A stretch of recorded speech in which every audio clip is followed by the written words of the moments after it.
everybody, it's your girl Barbie J here with her recap and review of Tyler Perry's comedy drama Sisters Season 6, Episode 16, Relentless Pursuit. And before we get started, if you haven't subscribed to my channel, please take a moment right now, subscribe, like, comment, and share. So this episode starts off with Heather rolling up there to Zack's house with the police, wanting her son. He stole my child. The police is like, didn't you say he's the father? She said, what does that mean? He's like, what? I am arrest him if the father. And she was like, he stole him from my house. And Zack is like, you leaving him with abusers and things like that. And the officer is like, you know what? Ma'am, y'all need to take that to court, to family court or something like that. So Heather's upset about it. He asks Zack for his driver's license. And Zack is like, for what? For ID. And he's like, for what? And he said, so I could run a report. And Heather's smiling like it's a big deal. And he's like, and if I say no, he's like, sir, just if you could give it to us and let this process go, because so he said something about Heather bothering them or something.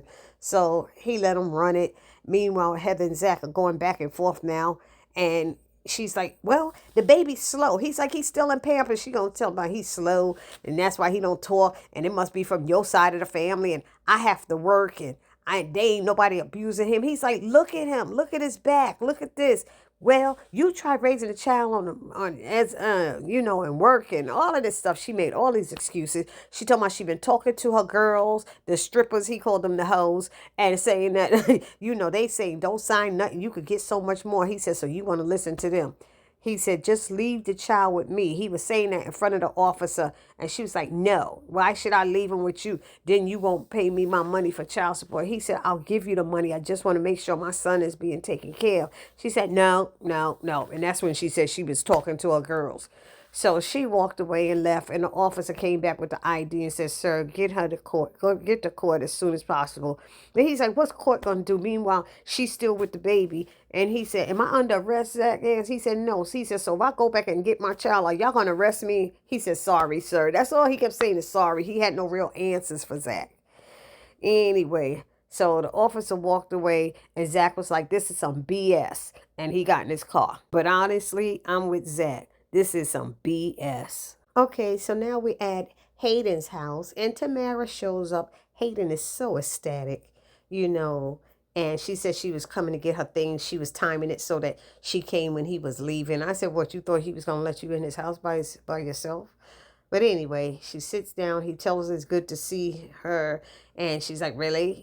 She kind of acts like she has an attitude. She said, I know you don't want to be married to me, so fine. And he was like, no, that's not true. I do. He said, I just said I think it's too soon. And she's like, yeah, well, I don't. And he said, I know you don't. He said, so he was trying to come to a compromise saying, maybe we could do 6 months, but then I need you to do, and she got excited. She was happy about that, but he said, I need you to do something for me and sign a post-nup. And she don't want to do it. Of course she don't want to do it. She knows she being greedy, but she knows she got him, hooked too. And he kept saying he don't want her to leave. He wanted to do a compromise. She's not compromising at all. She's not working with him, and she's telling him the only way that she's going to stay is if he wants her like she wants him, that she has just him, and that she don't have to sign no post-nup. And I was like, Hayden, you stupid. She's like, I don't want to worry about the things that our parents were about. Our parents didn't worry about stuff like this. Listen, Hayden, I thought you was a smart man. You're an attorney. Our parents didn't worry about stuff like this. This is new age stuff with the prenup and the post-nup and worry about the money and taking this and taking that. Ay, Dios míos. Anyway, Hayden decides to give in, and she tells him she's going to be an amazing wife, and she'll show him, and she don't want him to worry about it. She wants him to trust her like she's trusting him. And she asked him, does he have to go to work now? Because she want to give him a little something to send him into the office. And she's like nibbling on his ear and kissing him and all kind of stuff. And he's like, stop it, you play too much. But he gave in and said, okay, so we'll see how that goes, because that girl is playing him like a violin, or maybe like a baby grand piano. Anyway, now we have Sabrina and Maurice in the car, and they're driving to Andy Barnes' office. And they get a call. Oh, wait. First, she shares a little bit about the date. But, Maurice got something to say about everything. Nothing was a positive. He's just always got something negative to say, if you ask me. Anyway, so that's when the DA, I think he said Burke. I thought he had said DA Burke calls, and he wants her to come to his office and meet with him. And she's like, no, why? And all of this stuff. And she tells him she's on her way to her attorney's office. He said, where is it? So she gives Andy's office address, and he said, oh, I know that place. He said, I'll meet you there. And she's like, okay, and hung up. So Maurice is like, oh, biatch, you going to jail, all this stuff. Is Calvin coming? Because I'm getting in a car with him because he asked for you, he didn't ask for me. But in the meantime, Sabrina said, let me call Andy. She's like 30 minutes away, she said. And Andy's telling her, oh, she knows who that is, the guy, the DA Burke, and let her handle it. Try not to worry. He's a junior DA or something like that. So she said, am I going to jail? What's going on? She said, I don't know, but we'll find out. Just don't get nervous and hurry up here, okay? Then it switches over to Karen and Pam in the salon parking lot, and Karen walks up. Pam's already there. She says the contractor's inside. Karen's trying to go inside, but she said the contractor said to wait outside. And Pam keeps telling her that she could go on home. And Karen wants to know how long he's been there. She said he's been there an hour. She said, wow, he's been in there an hour, but I need to talk to him. And she's telling Karen that finally she admits that the guy is good looking. He's fine as hell, as she put it, and he might like Karen more than he like her. And so that's why she want her to go home. And Karen is laughing. And Karen's like, I ain't thinking about no man. All I'm thinking about is being healthy. Got to take care of this baby, and get my salon back. And she said, well, Aaron is locked and ready, and she's to take care of that baby. And Karen said, well, it's not his, Zack. She's like, what? And so, you sure? She said, 100%. She said, what did Aaron have to say? She said, he had a lot to say, but I told him I just want to be single right now, be by myself. And she's like, oh, okay. So then Brian, the contractor, comes out, and guess who he is? He's the guy from, oh my God, is it Family Matters with Steve Urkel? I think that's who it was. Yeah, that's who it is. And he's like letting her know that she introduces herself, and he tells Karen, what work needs to be done. She has to replace all the equipment, and also she got to get a specialist in there to remove all the ceiling tiles and asbestos because it's the floor tiles, because there's asbestos in them. It's an old building. So Karen's asking him how much that's going to cost, and he said he don't know. He can ask, he knows some people. He could ask around and get some bids for her, because he said it could be costly and take a minute. And she's like, how much costly, And he said, no, she asked him, did he know somebody, a specialist to remove the asbestos? And he said he does know one person. He could get a bid for her. So then, Pam is sitting there, you could call me if you want. And that's when Karen goes, y'all need to go out on a date or something because she likes you. And he's smiling and stuff. And he goes, well, I don't think my wife would like it, and the 7 kids. And I'm like, how come they didn't peep that ring right away? Usually women look for that ring and already see it. So Pam is like, what? 7 kids? Shit, you can have that. She's like, Karen's like, Pam. She's like, He said they got 2 sets of twins. He adopted 2 sets of twins or something like that. And then they adopted her sister's kids. I guess that's his wife's sister's kids. And it's like 7 of them. I said, oh my God. So he walked away and said, yeah, you have a nice day. All right, bye. And Pam said, damn, Brady Bunch going on here. She's like, she said, you can have that. But I laughed. Pam was like, bye. So she's back to talking about she need a job. And Karen's like, you better have to get one then because it's going to take some time. So right now I'm thinking, yeah, when them saying it's going to be costly, Karen gonna go right back to Zack and try to beg for that check. You watch and wait and see. So now we have Zack arriving to the law firm, and he's coming in looking like kind of sad and stuff. And Fatima's like, you're late and stuff. He said, I know, but something happened. She's like, the lawyer's in another meeting now, and blah, blah, blah, blah. And he's like, she took him. What? Heather came and took the baby. What? He said, yeah. She said, I kidnapped him. She's like, what? Really? He's like, yeah. She came with the cops. She said, are you kidding me? Nope. and she tried to have me arrested.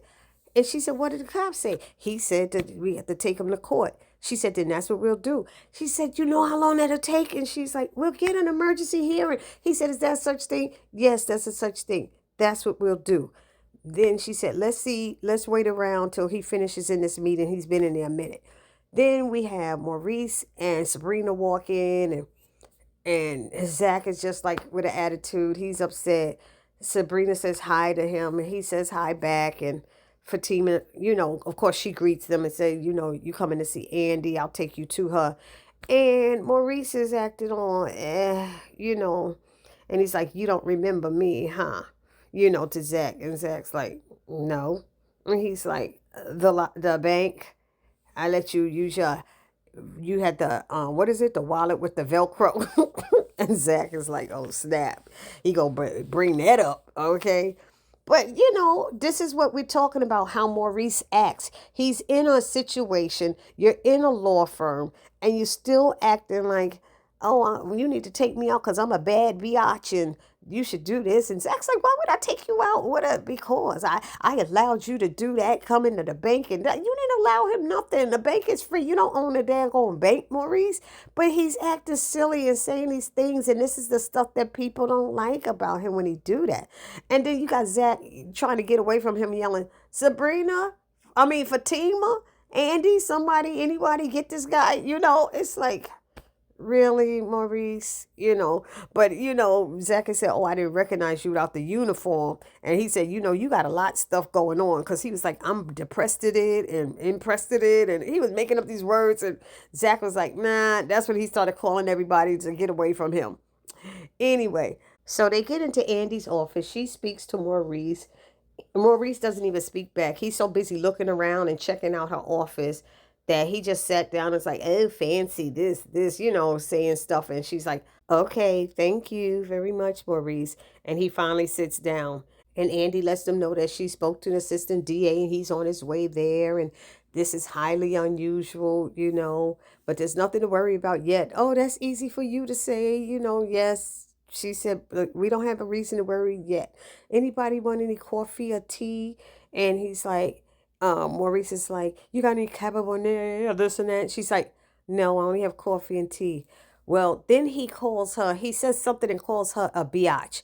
And she was like, don't call me that. You don't know me that well to be calling me that. You don't know me like that. And he's like, okay, biatch. I just say it because, you have a problem with biatch. That's what I do. I just like the word biatch. She said, I don't like it. And Sabrina should have said, stop it, Maurice, stop it. And that's what I don't like it. Her passive way of, Maurice, no, stop it.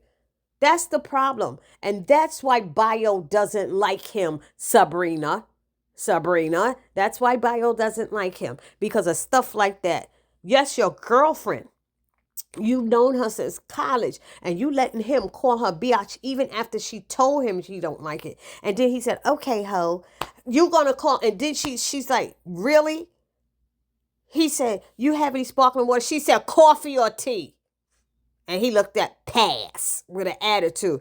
And I'm like, really, Sabrina? And then you just apologize for him instead of slapping the crap out of him? That's the problem. That's a big problem. Anyway, Andy said, well, this is going to be interesting. So it switches over to Zack and Fatima's office, and they're talking about Heather, and Fatima's like, sometimes you just got to go hood and stuff, And Zack is like, yeah, I know. He said, but I ain't trying to get in no trouble. He ain't trying to, he's like, I just want to take him. She said, me too. And he's like, when did the tables change, He said, before, I used to be the one irresponsible and stuff. And you're like, now, Zack, you got a record and stuff. And now you just like all out there. What's the problem here? He's like, what is going on? And then she started thinking. She said, I know. Then she started thinking something. He said, don't even think it. She said, what? You don't know what I'm thinking? He said, I would never hurt a woman. She said, oh, you knew what I was thinking. She said, I would. So sad. Anyway. They were talking, and Hayden walked by with that girl. And Zack's like, is that the one? And she's like, yeah. He said, oh, she got him wide open like that? He's like, yeah. And so all of a sudden, Fatima started that feeling sorry. He said, we ain't doing that. All the stuff he did, she said, you gonna feel sorry for him. All of a sudden, he gonna start some mess again. You watch. And she's like, I know, you right. So he's like, don't even think it. And then she said something about him being at work, saying how Zack hasn't been. Oh, Zack was asked, is this what she does all day? She come home like she's so tired, dropping her bed, and all this stuff. And he's like, it ain't like you doing no manual labor and stuff. So she was like, speaking of work, you haven't been to work lately. You've been here more than, if anything. She said, you filling out an application and stuff. He said, look, keeping you out of trouble is a full-time job. And I said, oh, that was a good one. That was a good one. So now we in a conference room with Sabrina, Maurice, Andy, and what is his name? Charles Burke, the DA, assistant DA, whatever. And he's there to talk to them. And Maurice is still with the, I did it. I did it. They like, shut up. Stop saying that. Andy's telling him to stop opening his mouth. He said, you were just trying to protect her. But Sabrina said he didn't do it either. And he said, nope, yeps, I did it. She said it was Q. It was Q. Nope, it was me and Q. He just don't shut up. Maurice doesn't shut up, and that's the problem. And Andy said, let me tell you something, Maurice. If you say another word, I'm in this meeting right now. Is that what you want me to do? And the DA said, you need to listen to her. Because he's like, if you did it, then maybe I should just take you to jail, And he's like, whatever, And so he gives them the good news that they're dropping the charges, that they had proof that they knew that they had nothing to do with it. And then he told them that he knows India Mims. And she's like, our boss? She said, yeah. She was the bank manager. She's an old friend of his. And she never thought that either one of them did it. And that's what I was saying.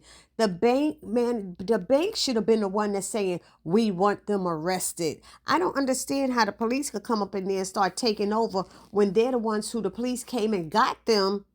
When Q and them left, they said they saw them leaving. They ran and they got away when they came, and she had hit that emergency button or whatever Sabrina had did. So this is ridiculous. Whose idea was it to arrest them? It's not making sense if it wasn't the bank's doing.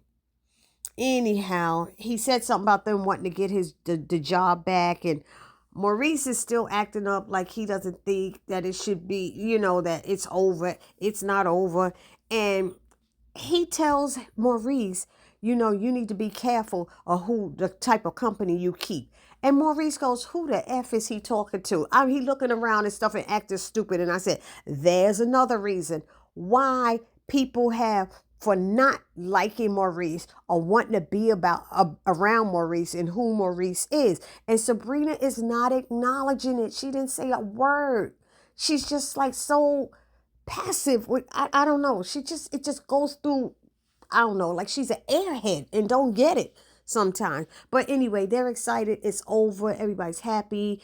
Maurice doesn't think it's over, but it's done. The DA leaves and stuff. Maurice is talking about suing him, talking about his ovaries ain't been the same and all that stuff. And Andy's like, just let it go, Maurice. Let it go. So now it ends with Danny backing in. He's in the parking lot. Did y'all see how the cars are parked? Tyler Perry at least draw some lines on the ground. You got her parking the opposite way. Both of their cars are parked the opposite ways of where the lines are in the parking lot. And supposedly she got a new car. I don't know when this new car came up in there.